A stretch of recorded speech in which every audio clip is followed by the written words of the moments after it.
Et bienvenue à tous dans l'expert en ce lundi 6 mars, content de vous retrouver pour analyser les matchs NBA, vous partager mes avis, mes conseils pour vous aider à faire vos pronostics. C'est l'expert, c'est tous les jours du lundi au samedi et si vous êtes nouveau sur cette chaîne, n'hésitez pas à vous abonner, d'activer la cloche des notifications pour ne louper aucune des prochaines vidéos et de me suivre sur les différents réseaux sociaux. Les liens sont dans la description de cette même vidéo. Alors dans cette émission on prend toujours en référence les codes de Pinac PS3838 quand vous voulez vraiment gagner de l'argent dans les paris sportifs, que vous voulez maximiser vos gains. C'est très important d'accéder aux meilleurs codes sur le marché mondial, hein. Je vois beaucoup trop de parieurs qui non mais moi ça me va, une cote à 1,70 etc, alors que vous pouvez avoir une cote à 1,961 ici. En misant 100 €, vous avez 26 € de manque à gagner, hein. Vous avez 26 € de bénéfices en plus, vous le multipliez par 100 pronostics,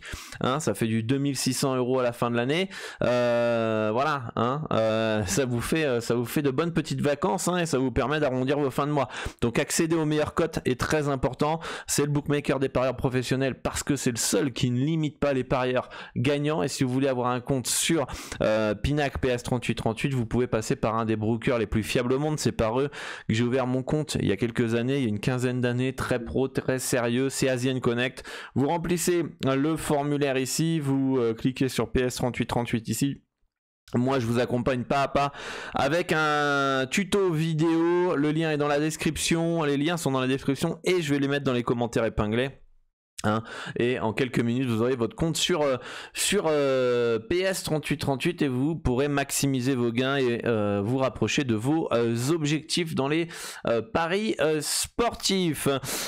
Voilà, comment se passait votre soirée les amis hier au niveau de la NBA? Alors hier il n'y avait pas d'apéro dorado puisque j'ai préféré analyser mes résultats, mon bilan pour optimiser ma stratégie. D'ailleurs j'ai trouvé un axe d'amélioration, faut que j'y réfléchisse encore un petit peu, mais ça peut être ultra prometteur. Et puis j'avais envie de passer le dimanche avec madame, donc il n'y avait pas d'apéro dorado. C'est dommage parce qu'on a un beau match entre Phoenix et les Mavericks avec une victoire 130-126 des Suns. Pour ma part, 2 sur 2 hier en NBA, hein, pour ceux qui sont abonnés au club, vous êtes au courant de ce qu'on avait joué. C'était les Lakers plus 5,5 face aux Warriors et les Grizzlies plus 7,5 face aux Clippers, hein, et on a failli perdre avec un gros bad beat, hein, puisque il y a eu un énorme 4e quart-temps des Clippers, hein, sinon c'est passé comme papa dans maman comme on dit. Je voulais revenir par rapport à plusieurs points d'ailleurs dans ce récapitulatif. Tout d'abord, faites toujours attention à ne pas partir tête baissée en fonction des informations. Beaucoup sont partis sur les Warriors moins 5,5 parce que Curry de retour et James pas là. Faut toujours se poser la question si est-ce que c'est value, est-ce que c'est intéressant, est-ce que le ratio gain-risque en vaut la chandelle, hein. Le marché d'ailleurs en closing odds a dit que non, hein, les Warriors moins 5,5 n'étaient pas intéressants, donc du coup le marché a très souvent raison. Je vous ai partagé une courbe d'ailleurs sur Twitter où quand je bats la closing j'ai des résultats très importants et lorsque je perds la closing j'ai des résultats qui sont très mauvais, et ça montre à quel point battre la closing odds et la marge du bookmaker est très important. Si vous voulez, au-delà des résultats, c'est encore plus important quand vous testez une stratégie de battre la closing odds et la marge du bookmaker pour pouvoir espérer avoir du gain sur le long terme. Si vous ne gagnez pas contre la closing odds, vous êtes mort, ça sert à rien de continuer. D'accord, donc vous faites ça pendant 500 bêtes en testant votre stratégie, ce que j'enseigne à mes élèves, et après vous notez tout le temps la closing odds pendant 500 bêtes, et si vous la battez alors c'est bon signe, votre méthodologie elle est bonne. D'accord, et c'était plutôt la même avec Memphis où les gens sont partis à fond sur les Clippers, moins 7,5 parce que Ja Morant a été suspendu et n'était pas là. Donc faites toujours attention à ça au niveau des informations. D'accord, souvent en plus le marché a pricé, vous pouvez avoir des books qui sont lents à la détente pour pouvoir profiter de certaines absences, mais généralement c'est assez, les meilleurs parieurs sont très réactifs. On a les Pacers qui s'imposent à Chicago 125-127. 122, les Nets qui se sont imposés face à Charlotte 102 à 86, les Blazers qui se sont imposés 122 à 119 à Orlando, les Rockets qui rebattent 142 à 110 les Spurs, 2 fois que ça s'est joué. Bon, la première fois c'était à San Antonio, là c'était à Houston, donc bon bah là le battre 2 fois de suite la même équipe dans un court laps de temps, ça n'a pas marché. Enfin, c'est la difficulté de battre 2 fois de suite la même équipe dans un court laps de temps, ça n'a pas marché. OKC pareil, ils venaient de battre le Jazz et ça a regagné contre le Jazz 129 à 119. Les Knicks qui s'imposent 131 à 129, les Knicks qui sont chauds en ce moment. Les Bucks 117 à 111, victoire à Washington. Donc voilà par rapport à ça, et je voulais insister sur un autre point dans ce petit récapitulatif de la veille, puisqu'hier je n'ai pas fait l'apéro et ça fait plusieurs jours que je n'ai pas fait les projections score sur Twitter, Facebook, Instagram, TikTok, etc. Les projections score que je publie là dans la vidéo à droite, le petit slide, je l'ai publié aussi sur ces réseaux sociaux là, sur ces médias sociaux là. Cependant j'ai arrêté pour la simple et bonne raison que j'ai estimé que ça n'intéressait pas le public. Je pense sur tous les réseaux sociaux que je vous ai annoncés là, je dois avoir pas loin de 10 000 personnes au total, et il n'y avait pas de commentaires, il y avait très peu de likes, donc je remercie tous ceux qui prennent le temps de liker, de commenter, que ce soit ici sur YouTube mais aussi sur mes autres réseaux sociaux. Il y avait peu de likes, il y avait 5, 10 likes, quasiment aucun commentaire, etc. Et donc moi, qu'est-ce que je me suis dit après 6 mois à publier ce contenu là? Je me dis ça intéresse pas, c'est pas ce que veulent les gens, et donc du coup ça fait 2-3 jours que je publie pas et qu'on m'envoie en privé oui t'as pas publié les projections, qu'est-ce que t'en penses de ce match là, etc. Et moi je dis mais les gars, vous sortez de nulle part, vous êtes là en train de me bombarder en privé et vous avez pas lâché un like depuis 6 mois.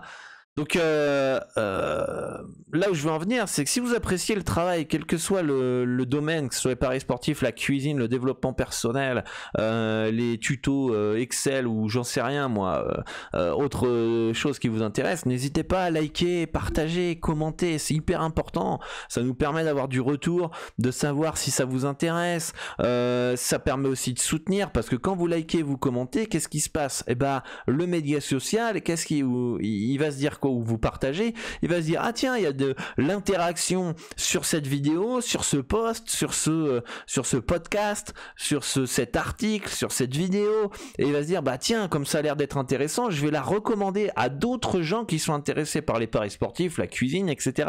Voilà comment ça marche. C'est pour ça que c'est important, si vous aimez le contenu et vous voulez soutenir le travail d'un youtubeur, d'un instagrammeur ou d'une personne que vous aimez bien et que vous aimez le travail parce qu'il vous apporte de la valeur et de la qualité, likez, partagez, commentez. Comme ça va permettre finalement lui d'avoir un feedback, de voir que en fait si ça intéresse, ça plaît aux gens, ça aide les gens, et donc en plus derrière ça va créer un système organique où les gens vont les plateformes de réseaux sociaux vont recommander votre contenu, vont attirer encore plus de gens, et donc du coup qu'est-ce qui va se passer? Il va y avoir plus de likes, et donc derrière moi je suis en train de me dire cool, c'est le contenu que les gens veulent, et moi grand plaisir, je le partage gratuitement. Mais si il n'y a pas d'audience, s'il n'y a pas de retour, moi je peux pas continuer, je vais pas faire ça toute ma vie quand je vois qu'il y a des gens que ça les intéresse pas. Je vais pas mettre 30 minutes, 1 heure à publier, à faire les trucs, les montages, etc. pour ensuite voir que ça intéresse pas. Donc je vais garder 1 heure de ma vie, 1 heure de ma vie pour moi, pour faire autre chose, et pas proposer quelque chose qui intéresse pas. Donc si vous aimez le contenu, par exemple cette chaîne YouTube, si vous aimez ces vidéos YouTube, likez-les, partagez-les, commentez-les, dites-moi ce que vous en pensez, même si des fois vous avez rien à dire, c'est je vous dites un merci, voilà, faites quelque chose.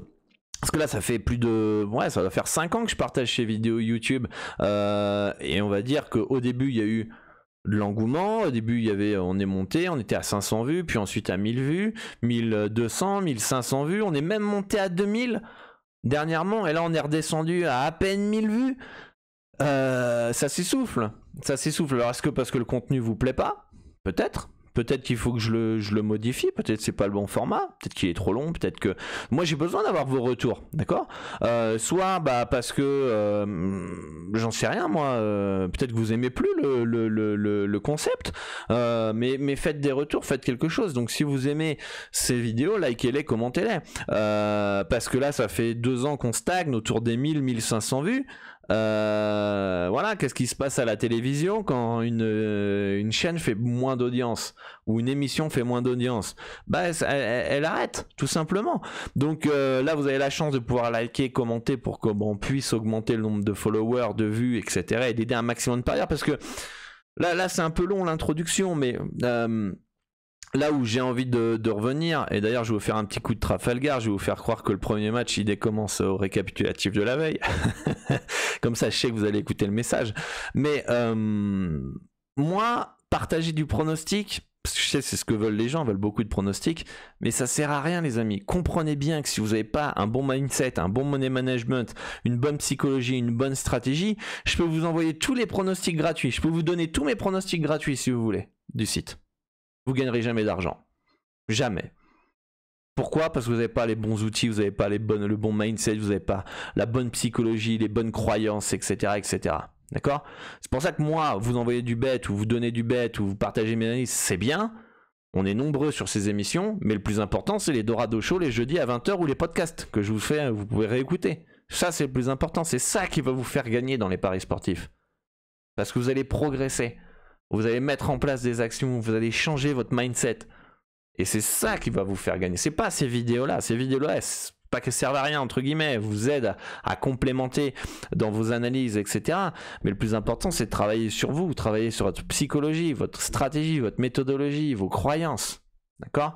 Et tous les jours, il y a des gens qui ont 18 ans. Et moi, mon but, c'est d'aider tous les parieurs dans la francophonie à arrêter de voir le pari sportif comme un monde des bisounours, penser que c'est facile, d'accord?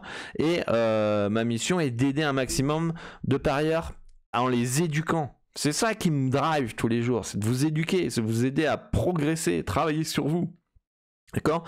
Et tous les jours, il y a des gens, des jeunes qui ont 18 ans, qui pensent que les paris sportifs, c'est facile, qui vont tomber sur les mauvaises personnes, qui vont avoir des fausses croyances, qui vont commencer les paris sportifs hyper passionnés comme moi j'ai commencé, et que très vite les paris sportifs ils vont s'endetter et ça va devenir un cauchemar et un enfer et ils ne pourront pas s'en sortir. Pourquoi? Parce qu'ils ne sont pas tombés sur le bon contenu. Parce que se montrer avec une Ferrari, avec des gros billets, à faire croire qu'on a gagné une montante ou a gagné un gros combiné, ça et de l'argent facile, ça fait liker, ça fait commenter, ça permet de créer de l'organique, et donc du coup tous les jeunes tombent sur ça. D'accord? Alors que si on avait la même force de frappe sur le contenu de qualité et que ça like, ça partage, etc. Alors les jeunes, il y a beaucoup de jeunes, il y a peut-être la moitié qui arriveront à tomber sur nos vidéos, sur les podcasts, et progresseront dans les paris sportifs et éviteront finalement de s'endetter et de niquer leur vie. D'accord? Donc voilà, si vous voulez m'aider dans ma mission, likez, partagez, commentez au maximum que vous pouvez. Pas uniquement aujourd'hui, parce que je sais qu'aujourd'hui cette vidéo va peut-être avoir beaucoup de likes, beaucoup de commentaires. Elle va être partagée peut-être. Mais c'est pas seulement aujourd'hui, c'est demain, après-demain, dans une semaine, dans un mois, et petit à petit. Et je dis pas toujours les mêmes de partager. Peut-être qu'aujourd'hui ça va être une personne et demain ça va être une autre qui va se relayer, etc. Mais prenez le temps, si vous appréciez le contenu, de partager la moindre chose qui vous plaît. Vous tombez sur un podcast, putain j'aime bien, je partage sur mes réseaux sociaux. Où je mets 5 étoiles par exemple. Je tombe sur le Twitch, ah putain l'émission elle est intéressante, je la partage. Je tombe sur cette vidéo, je la partage. Je tombe sur un tweet intéressant, je retweet et je like et je commente. Voilà, etc. Donc n'hésitez pas à le faire, c'est important, pas uniquement dans mon contenu à moi, ça peut être dans d'autres domaines, dans tous les créateurs de contenu.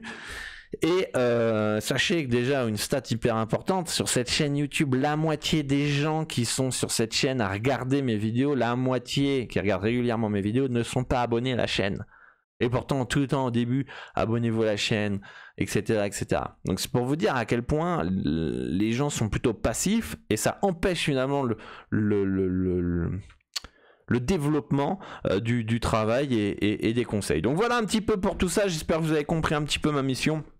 Et moi je remercie à tous ceux qui prennent le temps de liker, commenter, partager, ça va m'aider dans ma mission, ça va me motiver, ça va aider un maximum de parieurs et je vous remercie d'avance. Donc voilà un petit peu pour le récap, pour le petit disclaimer, pour le petit discours et voilà. Donc on va pouvoir attaquer le premier match de la rencontre les amis, Cleveland face à Boston dans cette rencontre, gros choc, les Cavs qui avaient gagné une fois à Boston en début de saison, une fois à Cleveland, ont perdu la dernière fois, c'était la semaine dernière à Boston, et là on a un revenge game à nouveau entre les deux équipes. Mes projections qui donnent une victoire 112-107 pour les Cavaliers de Cleveland. Pourquoi autant de favoris? Parce que on a les Celtics qui sont en troisième match en 4 jours back to back. Donc attention à la mise au repos de certains joueurs. On peut voir qu'Al Horford, Brogdon, Robert Williams sont potentiellement absents. Alors là on n'a pas forcément la mise à jour, hein. On va aller ici même, là on est un peu plus précis. Questionable pour Malcolm Brogdon, Robert Williams est bien forfait. Mais attention, on a vu quand même que Jaylen Brown était forfait ces derniers temps, hein, avait quelques petits pépins physiques. On peut voir que les bookmakers donnent un écart de 7 points pour Cleveland, hein. Donc on est un peu au-dessus que moi qui donne 5 points d'avance pour les Cavs. Après si on va sur l'autre côté, on a un plus 6. Donc en fait finalement, bon, ils sont un poil plus haut que moi, mais avec une marge d'erreur de 3 points, finalement c'est un no-bet. Je pense qu'il faut pas partir sur Cleveland moins 7, mais vraiment franchement moi j'irai pas du tout dessus, et je pense que le plus 6,5 de Boston me semble un poil léger. On est peut-être plus proche d'une value de Boston, mais ça me paraît quand même très très léger.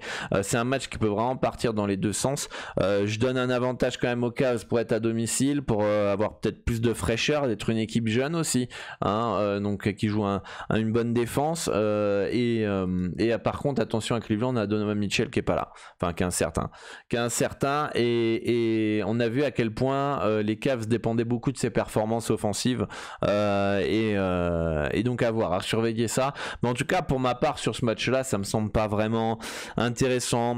Je pense qu'il vaut mieux regarder cette rencontre ce soir en détente, tranquillou. Je pense pas qu'on ait une value, quel que soit les deux côtés. Au niveau du cut, on a un 219, moi dans mes projections, c'est un 219 aussi, donc pas de value encore sur ce type de pari là. Les Pistons de Détroit qui reçoivent les Blazers, et les Pistons qui sont en mode fucking de tanking les amis. Alors, on va voir ça, vous allez voir pourquoi ils sont en tanking. Alors qu'est-ce que c'est le tanking pour ceux qui me demandent en privé ou en commentaire, mais vous pouvez lâcher en commentaire quand même. C'est le fait de faire exprès entre guillemets de perdre pour avoir le meilleur choix de draft et avoir la nouvelle pépite, le jeune qui va arriver l'année prochaine. Et donc du coup tout le monde s'arrache le français Wembayaba, je sais pas comment on se prononce son nom, on va finir par s'y faire. C'est un peu comme au début avec Giannis Antetokounmpo, au début on galérait tous et puis finalement on y arrive, donc c'est question d'habitude. Regardez la liste de courses ici: Cunningham, Duren, Stewart, Bogdanovic, Alec Burke, Kaylan Hayes incertain, Wiseman incertain, Magruder incertain. Donc là on peut voir quand même que l'équipe de Détroit elle est plutôt quand même presque à poil cette nuit. Et du côté de Portland, on a l'absence de Simmons principalement et de Nurkic. C'est quand même deux joueurs importants, et surtout on a un troisième match en 4 jours back to back, donc potentiellement fatigue du côté de Portland, et surtout qu'on est en petit road trip du côté des Blazers. C'est pour ça que je les mets pas autant favoris, malgré le fait que Détroit soit avec pas mal d'absence. On a quand même une victoire de 5 points de Portland dans mes projections. Je pense qu'il y a plusieurs points qui fait ça. Les absences quand même du côté de Portland, Simmons et Nurkic, c'est quand même pas des petites absences. Deux, les Blazers sont quand même très décevants cette année, c'est pas non plus The Team. Je pense que il y a dans l'inconscient collectif, on imagine les Blazers beaucoup plus forts que ça, alors qu'en fait ils sont pas terribles cette année. Et il y a le troisième match en 4 jours back to back, et il y a le road trip, donc difficile de partir sur sur les Blazers en mode tête baissée. D'ailleurs les bookmakers donnent un âge de -6, hein, on est plus ou moins dans les clous, hein, il y a plus ou moins la même, les mêmes projections, hein, finalement. Au niveau du cut, on a un 229 ici. Pour ma part, j'ai un 232. Ce sera plus proche d'un over 230 mais 229, mais ça me paraît trop léger. Si on prend une petite marge d'erreur, ça me paraît short. Après, avec toutes les absences du côté de Détroit, ça me paraît compliqué quand même que ça arrive à 115 points pour les Pistons. Par contre, les Blazers peuvent y aller. Il y a un potentiel offensif qui est assez important. Donc voilà, pour moi, il n'y a pas de bête intéressant dans ce match-là. Les Pacers qui reçoivent les Sixers de Philly avec une projection victoire de Philadelphie 116 à 113. Et donc du coup on a une victoire de 3 points de Sixers et les bookmakers nous donnent un écart là ici. Du coup les gens sont partis à fond sur Philly, hein, puisque là on avait j'ai oublié de mettre la cote d'ailleurs. C'était un plus 6,5 à 1,90 tout à l'heure. Il y a peut-être une info qui est tombée. Faut aller checker ça. Je vais aller checker ça parce que peut-être un petit Haliburton pas là. On va aller voir ça avec le back-to-back puisqu'ils sont en back-to-back. Alors Naismith qui est passé questionable. Haliburton, voilà, Haliburton qui est passé questionable, donc incertain. Donc ça c'est important tout de suite, hein, vous le voyez, hein. Dès qu'il y a un mouvement de cote, tu sais très bien qu'il s'est passé quelque chose. Donc moi évidemment j'ai pris en compte Haliburton bien présent, donc on va aller le mettre incertain. Pacers, on va le mettre incertain dans le fichier. Hop. Haliburton, il est là, mince. Voilà, on va aller le mettre ici incertain. Voilà, qu'est-ce que ça nous donne comme handicap du coup? Ça nous donne du -5 pour les Sixers. -5 pour les Sixers, du coup là le plus 6,5 ça fait un écart de 1,5. Donc du coup il n'y a pas de value en fait sur les Pacers à présent avec l'incertitude d'Haliburton. Donc ça va être une information capitale si vous voulez partir sur les Pacers. Plus 7,5, plus 7, plus 6,5. Il va être hyper important de savoir si Haliburton va jouer ou non. S'il est là et que vous avez un plus 6 et demi à 1,90 comme je vous l'ai montré, alors là on aura de la value pour moi sur les Pacers. Le point négatif ça sera le back-to-back, d'accord.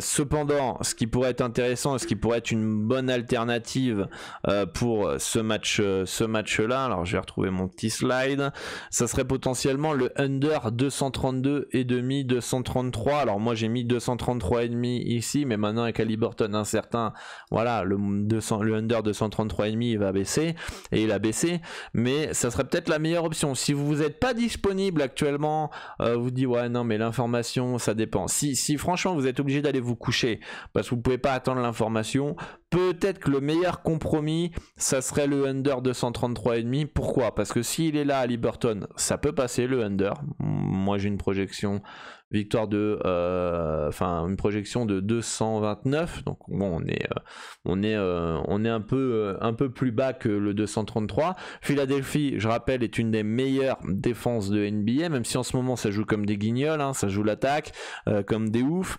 Je pense que il y a du potentiel pour pouvoir rester en défense, hein.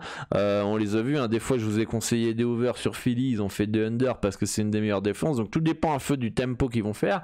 Mais si Haliburton n'est pas là, ça fait moins de points pour les Indiana Pacers potentiellement. Du coup, et même s'il est là, ça peut le faire encore. D'accord, donc si vous pouvez pas attendre l'information, peut-être que le under 233,5 est le meilleur compromis. Et s'il n'est pas là, alors dans ces cas-là, ce sera un plus pour le under. Alors que là, si vous prenez le plus 6,5 maintenant, enfin le plus 7,5 maintenant, s'il n'est pas là, ça va augmenter. S'il est là, ça a baissé. Moi, je préférerais attendre quand même parce qu'il y a le back-to-back. Il n'y aurait pas le back-to-back encore. Après, rappelez-vous ce que je vous ai dit. Rappelez-vous en début d'émission, je peux pas vous montrer ma courbe ici, mais quand tu perds la closing, c'est très mauvais signe sur le long terme. Donc, faut pas vraiment jouer sur le long terme, sur les spéculations. Je vais prendre le plus 7,5 ou alors faut espérer que sur le long terme ça s'équilibre. D'accord, et dans ces cas-là, ou que vous ayez raison plus souvent du temps, plus souvent du temps que le contraire. C'est-à-dire que si vous spéculez la présence d'Haliburton, voilà, bon bah là vous pourrez peut-être avoir raison, mais en fait il faut que sur le long terme vous ayez très souvent raison, ou la plupart du temps raison, qui va bien être là, etc. etc.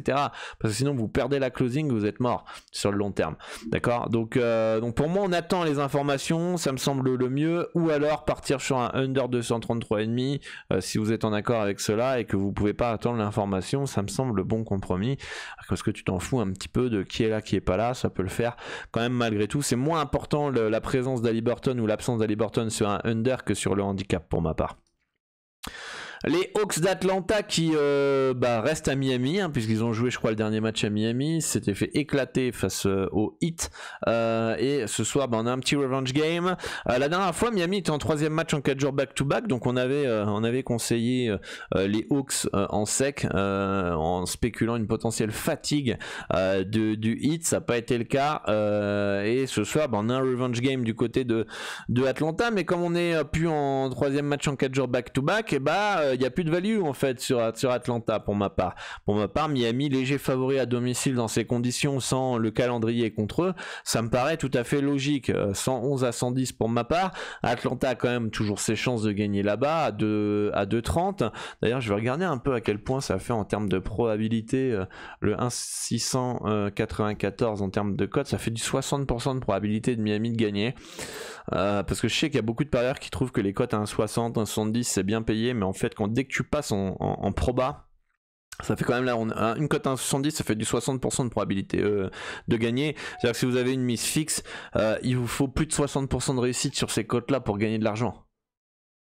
Encore une fois, ça me paraît tellement entre guillemets difficile d'avoir 70% de réussite sur ce type de match entre Miami et Atlanta pour partir sur un 1,69. Et un petit conseil, je préfère partir sur le -3 si vous voulez partir sur Miami. Bah là il vous faut -3 si ça gagne, il y a de grandes chances que ça gagne entre 1 et 10 points quand même, donc du coup le -3 à 1,99, ça vous faut plus que là vous passez de 60% de réussite pour un -3 à 50% de réussite si vous êtes en mise fixe.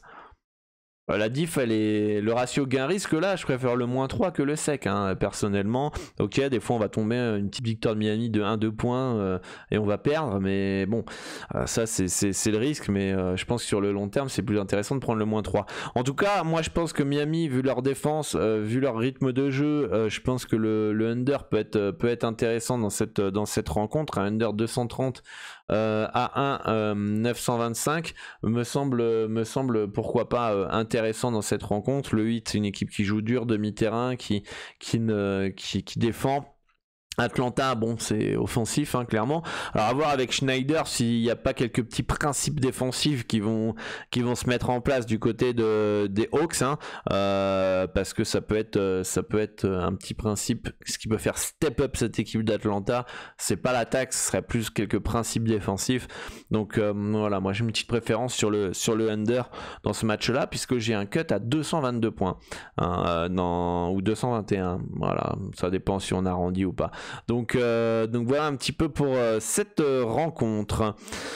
Les Nuggets qui reçoivent les Raptors, déplacement compliqué pour Toronto et les Canadiens avec une projection victoire 115 à 110 de Denver. Les bookmakers donnent un handicap de -6,5 pour Toronto. On a le +5,5 du côté des Raptors si on se rapproche de la cote à 2.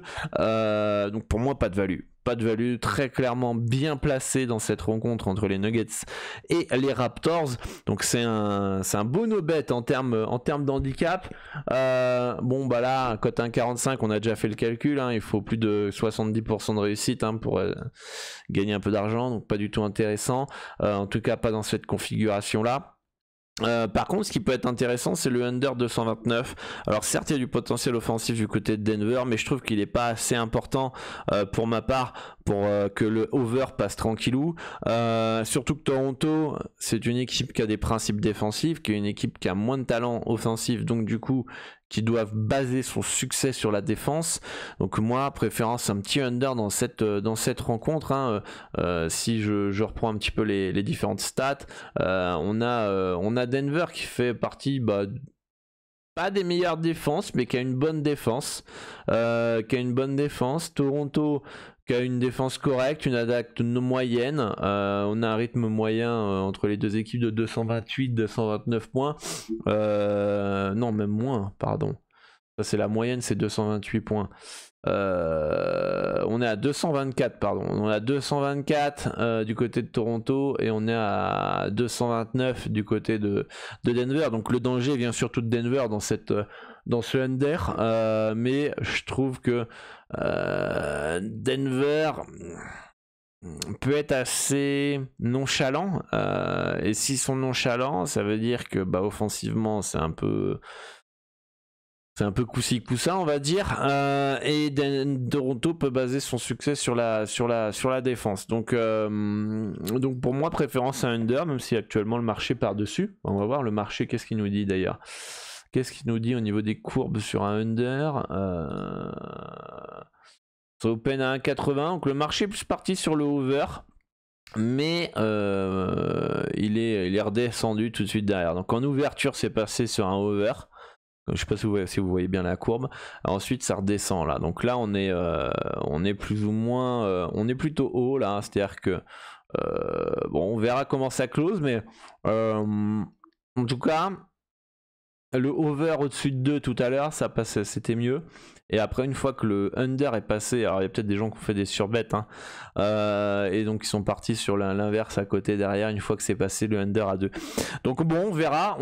Vous savez que les over-under, c'est pas ma stratégie principale, mais à préférence quand même sur le under dans ce match-là.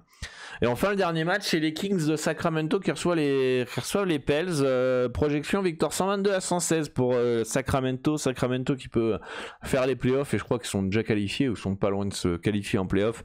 Incroyable. Ça fait plaisir pour les Kings qui sont costauds, Offensivement, ça joue à 1000 à l'heure, c'est chiant à jouer. Déjà historiquement, c'est dur à aller gagner à Sacramento. On a ce soir les incertitudes de Fox et de Holmes, mais du côté des Pels, c'est pas mieux quoi. Josh Richardson forfait, Valanciunas incertain, Alvarado forfait, Nance forfait, Zion forfait et Liddell forfait. Lui il a jamais joué de la saison, Liddell. Mais pour moi, Sacramento part tout à fait logiquement favori. Donc j'ai une projection victoire de 6 points des Kings. On peut voir que le H est un moins 5,5 pour Sacramento. Donc ça me paraît très bien placé. Il n'y a aucune value, ni sur le plus 5 ni sur le moins 5. Je serais vraiment pas serein sur un plus 5,5 du côté de Sacramento. Du côté des Pélicans, pardon. Pour moi, c'est un no-bet sur l'handicap. Et au niveau des over-under, on a un cut à combien pour notre part? Pour mon côté 238,5. On peut voir que c'est un 237,5. On pourrait avoir beaucoup de rythme dans ce match là, cependant qu'avec les absences du côté des Pels, je me dis peut-être qu'offensivement eux ils vont avoir un peu plus de mal, et surtout si Fox n'est pas là, c'est un peu moins rythmé les Kings, donc méfiance tout de même. Je préfère un bon no-bet dans ce match là. Donc voilà, dites-moi en commentaire ce qui vous intéresse pour ce soir les amis. N'hésitez pas à me suivre sur les réseaux sociaux, les liens sont dans la description. Moi, je vous dis bonne chance pour vos pronostics. N'hésitez pas à rejoindre le Discord pour échanger avec l'ensemble de la communauté et moi-même. Les liens, donc comme une fois, sont dans la description de la vidéo. Et moi, je vous dis à demain pour une nouvelle émission L'Expert. Bonne chance, soyez prudents dans vos mises. Et merci à tous ceux qui prendront le temps de liker, de commenter, de partager mon contenu à l'avenir. Que ce soit cette chaîne YouTube, que ce soit sur Twitter, Facebook, Instagram, TikTok, etc. Le média social que vous utilisez le plus après YouTube. Et moi je vous dis à bientôt les amis. Ciao ciao.